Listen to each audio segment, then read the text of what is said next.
loads to get through this evening. And we're definitely going to talk about that in a bit. Newcastle making headlines. There's major transfer news concerning them and Arsenal this evening because they've agreed, Arsenal, a £75 million deal with Newcastle for their skipper Bruno Guimarães. Arsenal in pre-season action against Real Betis in Dublin this evening. Gary Cottrell is there for us and we can join him now. So Gary, very good evening. So we know then that they've been working on this deal for some time. How close is Bruno to being an Arsenal player? Atmosphere really building here in Dublin, Mike. Quite a few Arsenal fans here to see this friendly against Real Betis, which, by the way, has been delayed. A 7:45 kick-off now because Betis got caught in the Dublin traffic. A lot of the fans here are waiting to hear from and see the man from La Manga, if I can put it that way, to arrive here in London for his medical, because Guimarães, of course, currently in La Manga with Newcastle at their summer training camp. My understanding is he hasn't left there yet to fly over to London to have his medical. That's all we're waiting for now, really, for that medical to be taken and you assume to be passed. Personal terms agreed. The fee between the two teams agreed, 75 million.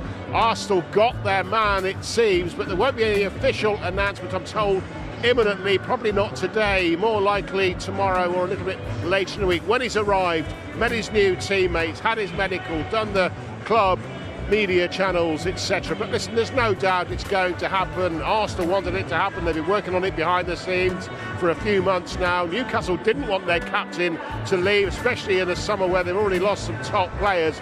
But it was made clear to them by Guimarães that he wanted to leave, he wanted to join Arsenal, he wanted to add to his trophy cabinet, and they've allowed him to do so reluctantly, but they've got a better price than they were originally being offered. An original offer from Arsenal 24 hours or so ago was turned down. This time it's deemed to be enough, given the circumstances. Guimarães is going to be joining Arsenal. They're just waiting for those final details to be sorted out. Harry, don't go away. I want to come back to you in a moment, but thank you. James, £75 million. Given what some other midfielders have gone for in this window, this feels like a good deal. It certainly does. He's one of the Premier League's most complete midfielders. He's got the ability to destroy and dominate at the back of midfield, but then further forward he can score and create goals as well. We saw him so brilliant for Newcastle last season in a really disappointing campaign for the club. He's a Brazilian starter. The transfer fee is high when you consider it compared to other Premier League signings of players over the age of 28. Guimarães turns 29 in November, and Arsenal actually have favoured 23 to 26 in terms of recent transfer activity, but they saw this as a real market opportunity. £75 million to bolster a midfield which has just won the Premier League, and it will take the strain off Declan Rice, bringing in a player of this calibre in this season. I mean, it's a mouth-watering prospect for Arsenal fans, the thought of Guimarães and Rice playing alongside one another. But when you consider Rice's issues with injury and fatigue towards the back end of last season, he will welcome the addition of this Brazilian international. Martin Zubimendi there as well. We'll get on to whether and what this may mean for Miles Lewis-Skelly, but this is a brilliant signing for Arsenal. £75 million when you compare £100 million for Sandro Tonali, clearly a younger player from Newcastle United, but feels like a really, really good deal. I think Arsenal are hoping to pay slightly less than that, but Newcastle argue they've got good money for a player with 2 years left on his contract, and now the focus for them is rebuilding. But for Arsenal, massive signing. Well, they may have got good money, but hang on, it feels like Newcastle are getting assets stripped here. What about the fans? Have they bid this man who said he is a Geordie in all but everything? Have they bid him a fond farewell? I think Isak, fine, got great money for him. Gordon, left with the best on good terms, good money. Tonali, good money. Was always kind of felt like he was never properly a Newcastle boy. Bruno's probably a different one, and I think it's a bit of a mixed reaction. But we've got a bit of information from Bruno's point of view. He feels he's leaving the club with a heavy heart. He feels it's a great honour of being captain. He feels a very, very special club. And his view is that he joined Newcastle, he helped them avoid relegation. They achieved that, and he was proud part of Newcastle that you can see there winning the Carabao Cup. And I remember that interview after. He knew what it meant for them to lift the trophy after so long. And of course, bringing Champions League football to St James's Park. But our understanding is he felt the opportunity to play for Arsenal, play in the Champions League again. it was too difficult for him to turn down, but he has found it difficult leaving Newcastle. But I think off the back of the World Cup, he's had time to think. He's very ambitious.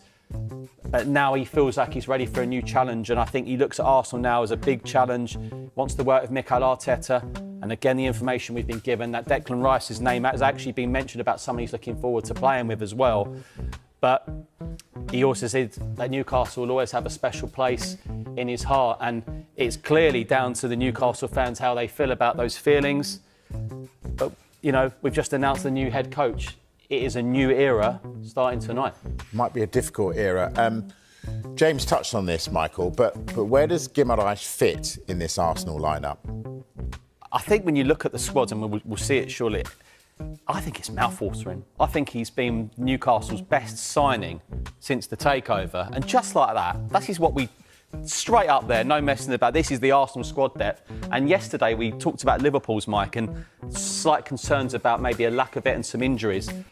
I think Arsenal looks strong there, James, don't you think? I mean, in terms of the defence, we know a number of their players can play in different positions in the defence. That midfield looks strong to me.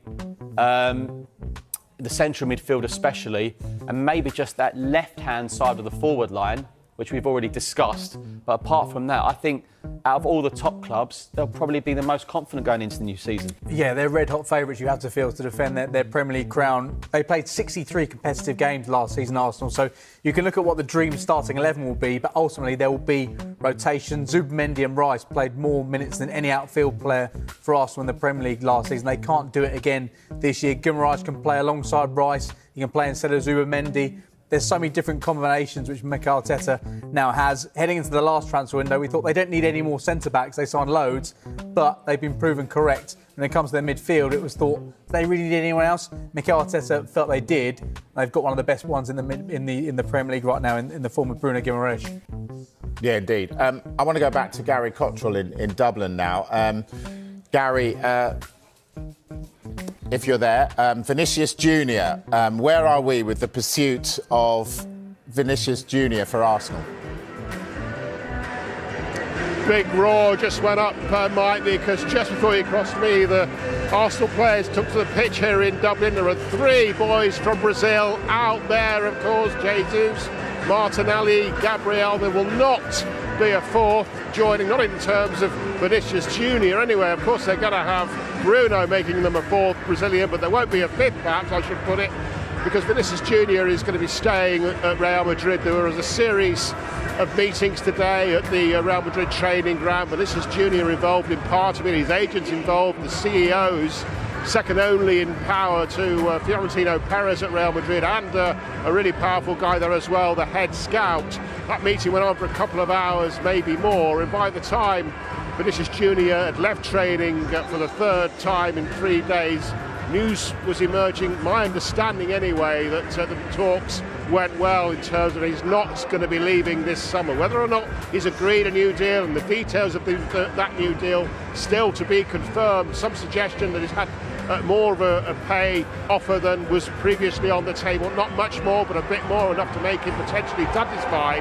And there won't be any signing on bonus, because Real Madrid don't do signing on bonuses, but there's some talk about maybe a loyalty bonus if he signs a new deal. All that part of it is speculation, but my understanding, firm understanding, is whatever the detail, he's staying at Real Madrid, as the crowd really get excited despite that disappointment here this evening. Gary Cottrell, live from Dublin, thank you.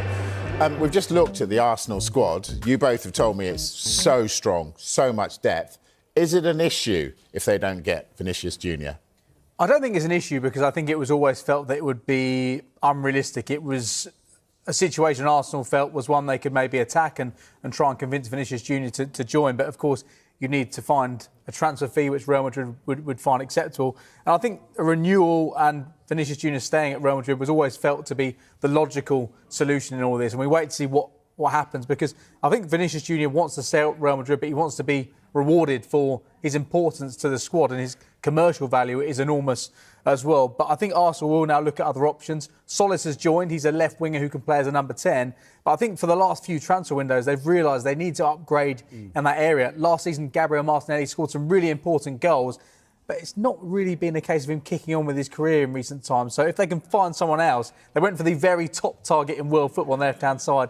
Who's going to be number 2 or number 3? And I think that's the key, what James has just said. When you dine at the top table, you don't always get the order you want. I mean, they went for it. You know, that's why we got this information, because they had a feeling. Mikel Arteta would have had a feeling.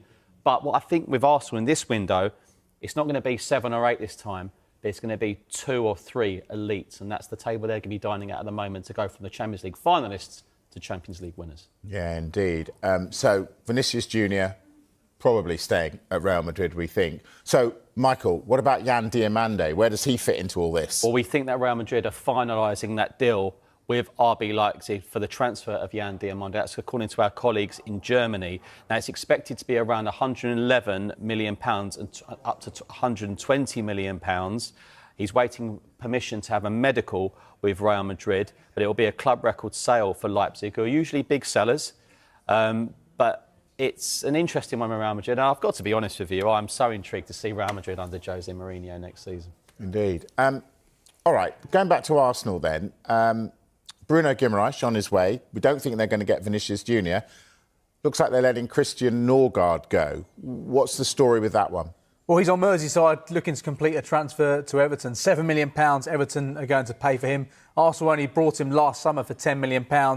It was an important part of the squad in terms of the impact he had, the influence he had on the squad, but ultimately only played 7 times in the Premier League. So he needs first-team opportunities. The season before he joined Arsenal, he was brilliant for Brentford in Thomas Frank's final season in charge. So for Everton, they needed someone to replace Idrissa Gana Gueye, who left following the expiry of his contract in June. Norgard is a serious signing for Everton for £7 million as well. 32 years of age, but I think it's a really, really good bit of business by David Moyes. That's a steal, isn't it, Michael? I think that's probably the most can totally see it transfers this summer so far.